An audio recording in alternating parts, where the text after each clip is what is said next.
Okay, so let's start, and if people would join, so that's fine, and if not, then not. So this is the first time I'm doing an info session, to be honest, because where originally, in my university, where I'm coming from, Israel, we don't have these usually. So hopefully I will be able to answer all your questions, and feel free to ask them while I'm presenting the course and the objectives, and also, of course, in the end. So basically, what we're offering here is a Technion UCSD collaboration. Technion is the Israeli MIT. It's a technological university located in Haifa in the north of Israel. And the course we offer here is called USP 165B, which is Sustainable Communities. And it will be given on fall and winter quarters in 2021, 2022. And it will be given for 3 hours between 11 a.m. and 2 p.m. on Thursdays.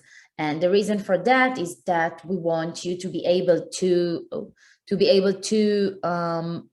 go with me to visit the community we work with, which is Logan Heights, but we'll talk about it soon.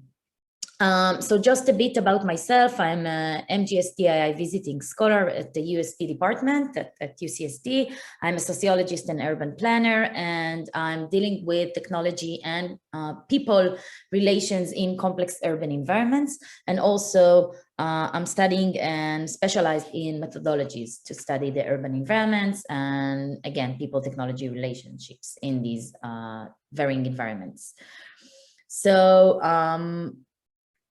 when I was working in the Technion in Israel, I used to work a lot with communities, not only in courses, academic courses, but also as part of the practical work I conducted. So this is something I specialized in, and I think it's very important for us as urban planners to become a part of, understanding communities, working with communities, and also analyzing needs and desires which are coming bottom up. So this is like an important skill we should all have. And this is the idea that was served as the basis for this course. Okay, so just to let you understand what's the basis for this collaboration. So before I will talk about the course that will be delivered in UCSD and the travel to Israel and so on and so forth, I just want you to understand how did we reach to the point in which we got the funding to have this wonderful project in UCSD. And the reason for that is my experience in Israel as working as an instructor at the Technion. I delivered the course for 3 years. Next year will be the fourth year, which is called Jisr Azalka, Technology with the Community. So this course was delivered in an underserved community in Israel, mostly Arab Muslim. We will learn about it in a second.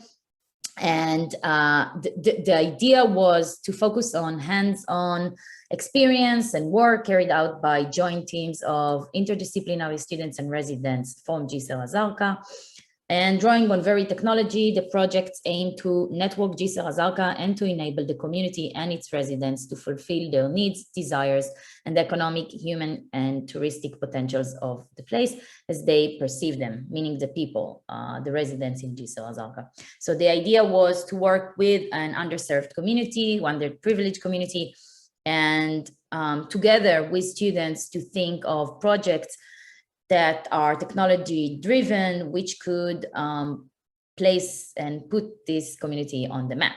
Now, when I'm saying technology, and that's important to say, maybe when I'm saying technology, I don't mean that we will develop our own applications, although it's very much welcome, but it's drawing on technological tools, and that can be things like Facebook and Etsy and Instagram and so on and so forth. You will see projects soon, and hopefully, like if you will, and again, if you will have questions, so you should feel free to ask. So just tell you a bit about the course in Israel, so you will have a hint of what's about to happen in here. This is Jisr Azalka. It is located, as I said, in the north of Israel. This is the center of the country, more or less, and also like considered to be its cultural capital. This is Tel Aviv Jaffa. and Jisr is located here, but as you can see, it's located on the Mediterranean, which is quite an advance. This is the neighborhood. It's like a local council of 15,000 people. You can see some of the houses are incomplete. And the reason for that is that in Israel, when you don't have any place to expand as a city, as a local council, and you can build the houses as unfinished, and then they are not considered to be fully built. And therefore, of course, you cannot be charged, against building them. So that's what happens. And like, this is a symbol of Arab villages in Israel, because they don't have any expansion capacities. And that's why many of their houses are unfinished. So as I said, it's an Arab town located on the northern Mediterranean coast, north of Caesarea. Caesarea is one of the richest cities in Israel. It is located within the Haifa district. Haifa is also a very big and famous mixed city in Israel. This is, by the way, the coast of Jisr al-Zarqa, and you can see it's like quite amazing. It achieved its local council status, formal status in 1963. It has 15,000 residents, which are primarily Arab Muslim. And when I'm saying primarily, I mean like 100%. So geographically, Jisr is bounded by the Mediterranean, Highway 2, Kibbutz Ma'agan Michael, and Caesarea. It has no expansion capacity, as I just said. And you can see it here. This is the highway, the main highway, that one of the most known highways in Israel. So it's like, this is the border here. And even just to enter the city, the town, you have to cross under the bridge with your car or by walking, which is quite an overwhelming experience. If you will join, of course, when you will enter the city, you will see it. And then they have the Mediterranean and Ma'agan Michael, which is a known kibbutz, very famous, and all of its like kind of agricultural spaces. And then therefore they cannot expand to the north. And on the south, they have Caesarea, which is one of the, as I said, the richest cities in Israel. The Prime Minister, Bibi Netanyahu, lives there. And of course, they have no expansion capacity to the south as well. So they're actually quite bounded geographically. Socially, it has the highest high school dropout rates in the country. The monthly wage is the lowest, and women are being the main workforce, when 80% of the residents live below the poverty line, which is quite striking. Culturally, the residents of Jisr are considered to be Arabs, meaning they speak the Arabic language and carry an Israeli citizenship. Still, they are not, to a certain point, they are not considered Palestinians. Now, I'm not sure if you're familiar with the politics which are engaged with this case, but in Israel, usually when you speak about the conflict, you speak about the conflict between Israeli Jews and Palestinians. And Palestinians can also be Arabs living within the borders of Israel, not only Arabs living in the West Bank and Gaza. And that's why being an Arab citizen of Israel, but not being considered as a Palestinian, is quite an excluding state. And not only that they are excluded within the Arab community within Israel, they also, of course, being excluded by the Jews, which is more common. So they actually suffer from a double exclusion, which is quite harsh for Arabic citizens in Israel. Now, on top of that, the town has, it's like a town in conflict. So it has two major clans, or what we say in Arabic, hamulas, which are in a constant conflict. Now, it doesn't mean that when you will walk in the street, you will see like fights during the day or night, but it does mean that when the head of the town, the mayor, will be chosen from one family, most of the people who will be recruited for doing, the different official jobs in the municipality, they will be from the same clan, from the same family. So then you have like a very much conflict of interest on many levels in the city. And this is part of the reason for many, and there were myriad of like policy initiatives, but not only, also NGOs and many kinds of local initiatives working towards making Jisr kind of a better place and meeting the the residents' needs, many of these failed because they found out that you cannot work with a community in Jisr al-Zarqa because it doesn't have like a very much unified community. So that was another problem we encountered when we started working there.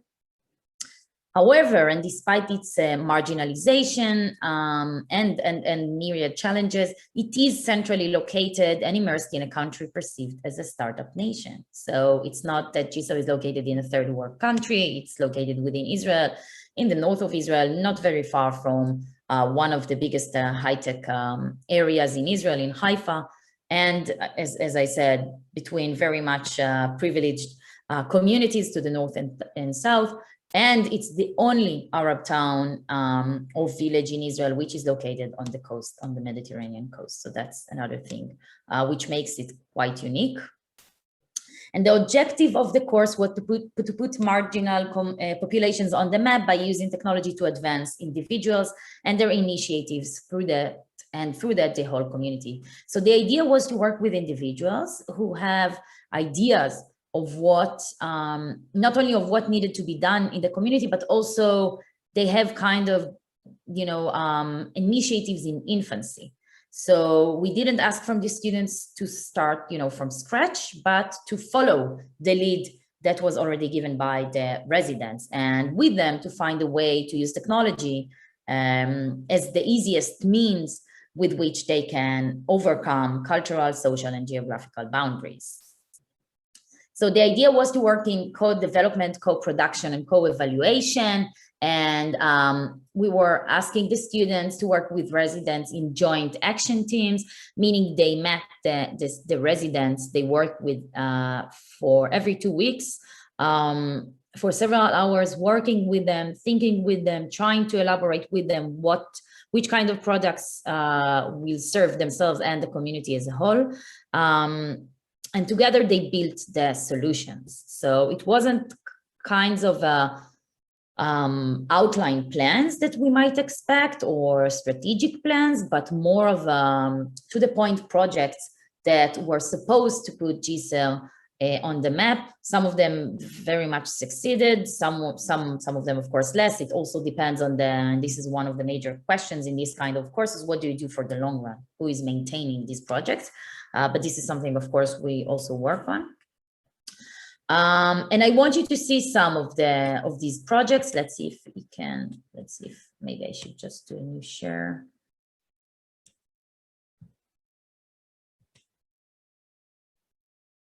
Can you see the website that I'm showing? Oh, perfect. Okay, so this website was created by our students and residents. So basically, one of the first projects we had was a project of 3 students working with 1 resident who's a website developer. He's working in high tech, and he also very much informed with developing websites. And he said that one of the most important things that could assist Jisr is a website that will encapsulate different initiatives in the place, but also knowledge which is should be delivered to the residents and to outsiders as well. And within this platform, we started to work on other projects as well. Just to give you an example, okay, so at one point there were 2 residents, 2 women, 50-year-old more or less, that told us, the teachers, I mean, before we started the course, same will happen in here in Logan Heights.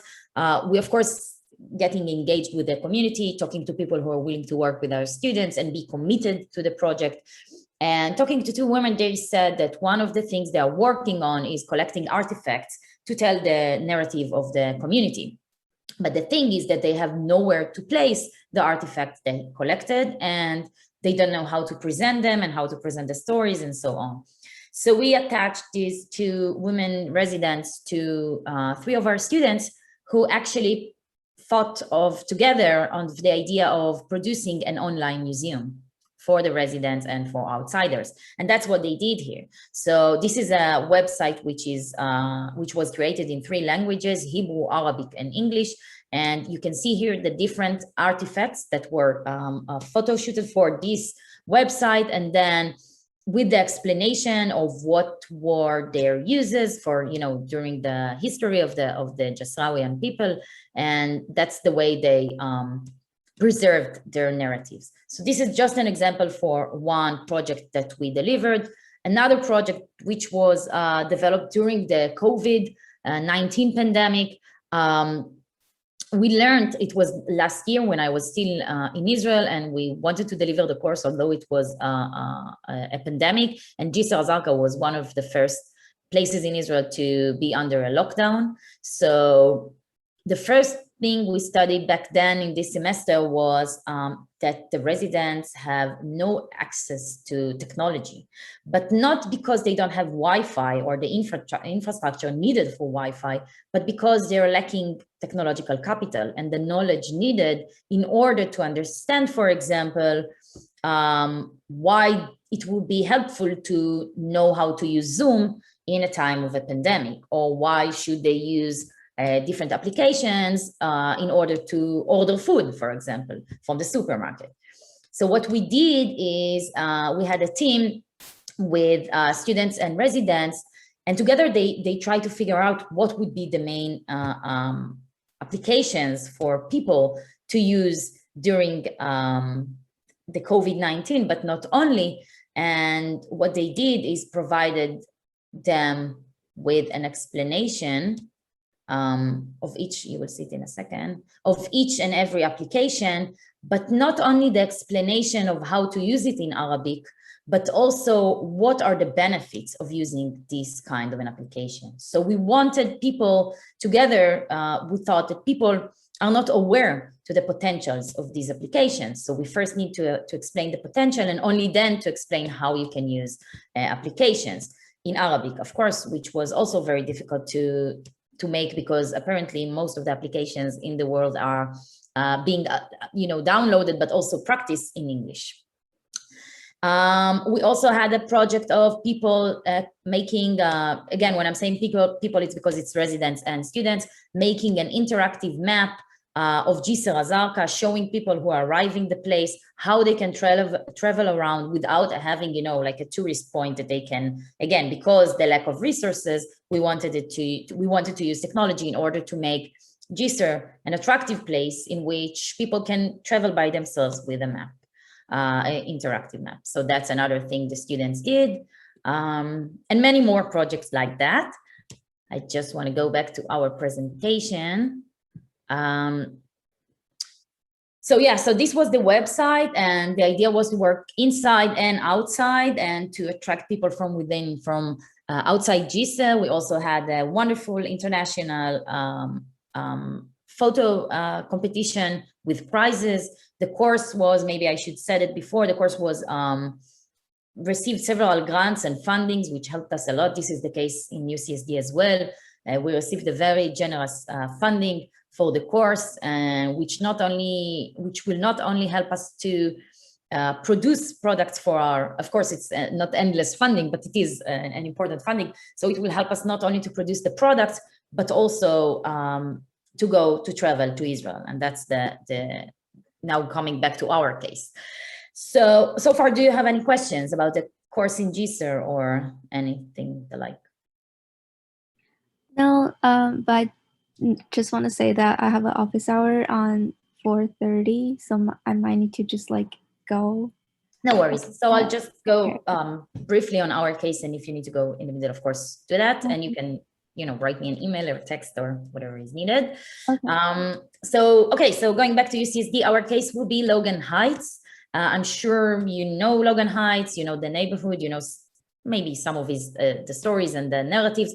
But what I want to do now is actually discuss why I thought of making a collaboration between the Technion and UCSD. And the reason for that is because first, when I arrived to UCSD, I was Professor Miral Rabinowitz, who was helping me a lot with this course, was taking me on a tour to visit San Diego and think about planning in San Diego. And one of the first neighborhoods we've been to was Logan Heights. And it was striking how similar it is to Jisr Azarka. So as you can see, and probably Logan Heights has very low income in most of the households. uneducated conditions for people, similar to GSER. It is immersed in a well-developed, growing, high-tech region and city. And this is, again, something that makes it very similar to the case of GSER, because other places in which we usually would see community engaged work would be places which are located in third world countries, or in really underserved communities, which have, for example, no access to infrastructure, or they live in complete slums, and so on and so forth, which present, of course, different challenges. In these cases, we do have people which are living in a place which is immersed in a high-tech kind of an environment, meaning it provides us with a lot of opportunities as well. So drawing on these similarities, we thought of producing this project, which will be a collaboration between the Technion and UCSD. So this course offers a collaboration, as I said, which is designed to put underserved communities at the forefront of knowledge and society with community engaged work. It aims to advance a reciprocal learning process between students, faculty, and residents by an exchange of knowledge and insights from 2 case studies located in 2 global high-tech centers, Jisr al-Zarqa in Israel and Logan Heights in San Diego. And we target underserved communities' accumulation of technological capital to overcome conceptual and geographical borders. And the course involves an innovative learning process of action teams working with the communities on projects identified by residents and social entrepreneurs. So this is similar to what you saw in Jisr al-Zarqa. We will connect students with residents and local entrepreneurs in Logan Heights. The same will happen in Jisr al-Zarqa again at the same time, although it's a semester in Israel and quarters here in San Diego, and students will work in parallel with these residents in here and in Israel. And then the idea is that, as I said, it will be 2 quarters, again, because in Israel it's a semester, so it's much longer, it's 15 weeks. And during these 2 quarters, at the beginning, we will work on theoretical understanding of how we conduct community engaged work. What are the projects? How do such projects look like? What should we do when we approach communities? What are the differences with working in communities? Which kind of approaches can we use? How can we develop the product together without imposing, our knowledge from UCSD, from urban planning? What's the place of situated local knowledge in these kind of processes?